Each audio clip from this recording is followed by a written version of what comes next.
You get into them crates as soon as it stops.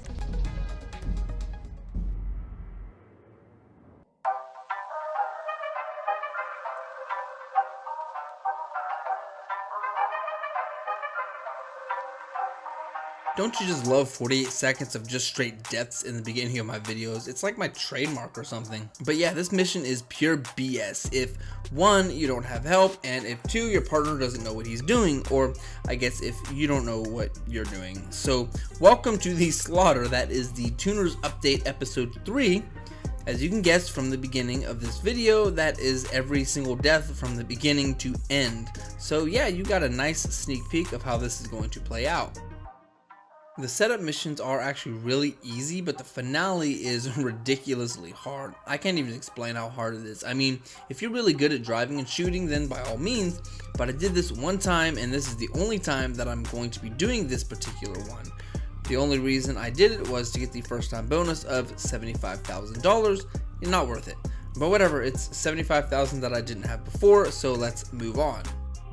The first setup is the train inventory, and it's pretty easy. I actually did this one twice because I did it all the way through, and for some reason it didn't save, so when I logged back on the next day, I had to do it all over again. But the first time I wasn't paying attention, so I decided to go in guns blazing, or should I say heat-seeking missiles blazing. As you can tell, I used my oppressor and it was relatively easy, and I get to the point where I have to take a photo of the train manifest so that I can send it to Santa. I think I totally butchered that name, but so she can basically get a good look at the manifest. And as you can see, this photo is super clear. You would have to be blind not to actually see what is on this manifest. Man, I should really get into photography. I can make some big bucks. Well, okay, maybe I was lying about that, but it was good enough for the mission, so let's move on. The second part of the first setup is that you have to find a cutter of some kind on the opposite side of the ship. And of course, it is just as easy as getting the container manifest, except that I don't have to take a photo, I just gotta grab it and go. So I passed the mission the first time, and then I had to log off because it was late, and when I logged off, it didn't save for some reason. So the next morning, I had to do the mission all over again. This time I was paying attention to the call that I got, and I found out that I can actually do this mission completely silent. All I have to do is get a disguise and walk around to find the container manifest. And that's what I did. It was actually a lot easier doing it this way, and it seemed to take less time, and I did it completely silently. If this was a Hitman game, I would get 5 out of 5 star rating. I'm just kidding. I accidentally fell off a ledge, killing myself, and I don't think Agent 47 would actually do that, even by accident. But anyways, I took another good clean photo of the container manifest, and now I have to go get that cutting saw, and it's just as easy as getting the container manifest photo. So now I'm done with this mission a second time. Once I finish, I see that I have a car in my shop that I can export, and I haven't done this yet, so I guess I will take a minute to talk about it. I'm not sure how long it takes, but every once in a while you will get a phone call or a text message, and someone will tell you that you have got a car in your auto shop and it's ready for customization and delivery. Once you are customizing it, you just have to customize it to the specifications that the customer wants. Once you do that, all you have to do is deliver the vehicle. You can either deliver it yourself or have one of your staff members deliver it. I decided to do it myself this time, as I don't want the staff to mess it up for me. If you want something done right, you might as well do it yourself.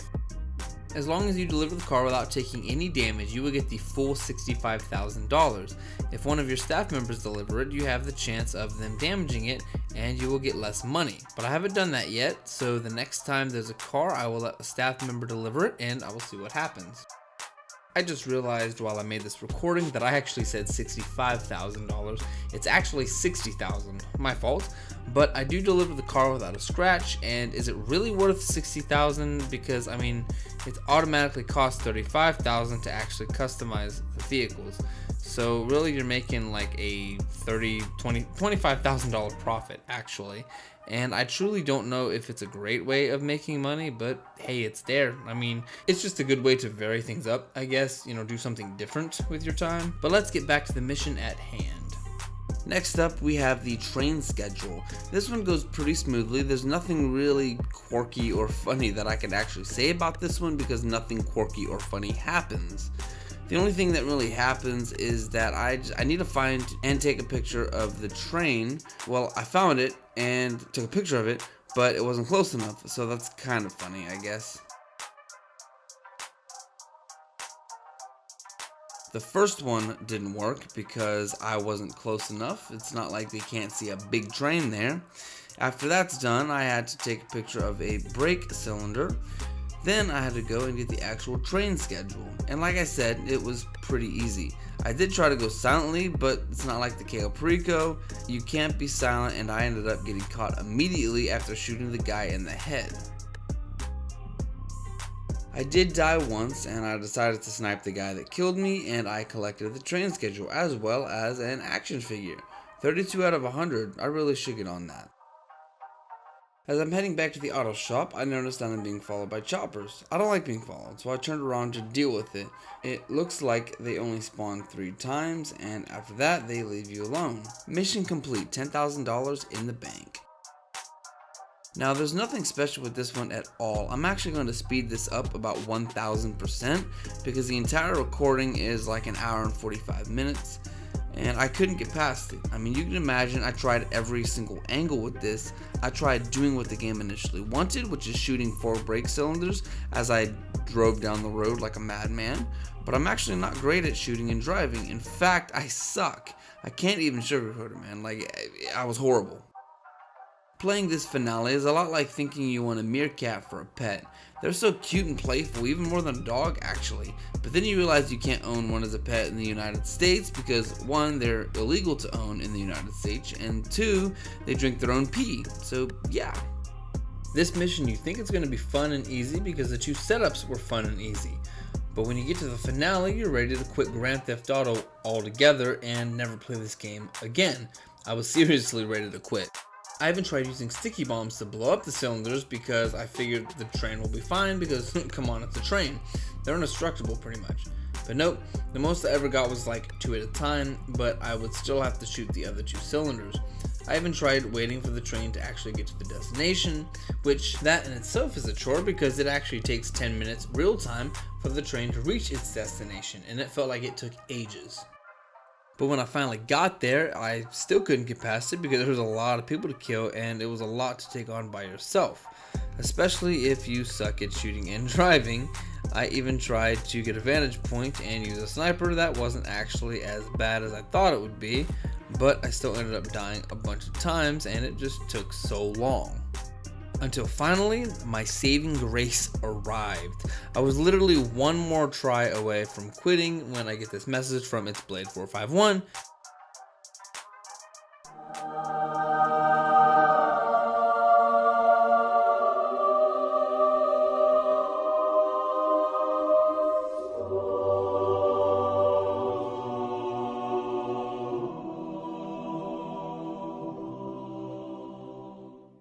Hey, you want to play? Yes, I do want to play. So I messaged him back using the PlayStation app on my phone, and I told him that I needed some help and that I would give him 85% of the Cayo Perico if he helped me. That's how desperate I was. It's pretty sad actually. It's kind of like being back in high school again and having to pay girls to go out with me. I'm just kidding, I didn't have that kind of dough. My wife is stuck with me. Anyways, I died one last time, and when I did, I found a new session and invited Blade. Finally. Now, I wasn't completely out of the woods yet because it was still tough. Blade and I still did die a few times, but in the end, we actually made it. The first time, I went ahead and jumped into his car and we just went down together. I thought that would be easier if he drove and I did most of the shooting. I was wrong. I guess I just suck at shooting a target as it moves, but Blade isn't bad at it, like at all, and when we finally did get all the cylinders, it was mostly Blade that did the shooting while he drove, and he did it better than I, and I wasn't even multitasking. He really didn't need me actually. Now, as I said in previous videos, the beauty of this update is they have some pretty good checkpoint areas. So if we died right now, we can basically get started again from this particular spot. So basically right where the cylinders were destroyed. So he did it, and I am super excited. But there was one scene that I've got to show. I died and I was spectating him for a good 2 to 3 minutes, and I thought he was gonna make it. Unfortunately, he did not actually survive, but it was still pretty epic. Check this out.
That was amazing. I was like on the edge of my seat when this was actually going down. I was really expecting him to come out of this, but at the same time I didn't, because I know that it was pretty hard. But we did it. I made off with 172,000 and Blade got a measly 50,000. So I definitely made this up to him, because the next day we did the KO Perico and I gave him 85% as promised. And that's because he helped me with this. I know I didn't ask him initially, he just wanted to play, but still. And that's it. This was episode 3, and I'm actually currently working on a new video that will basically explain what changed in KO Perico after the new tuners update. So please stay tuned for that, but I will also still have some tuners episode coming up as well, so also stay tuned for that. You don't want to miss it.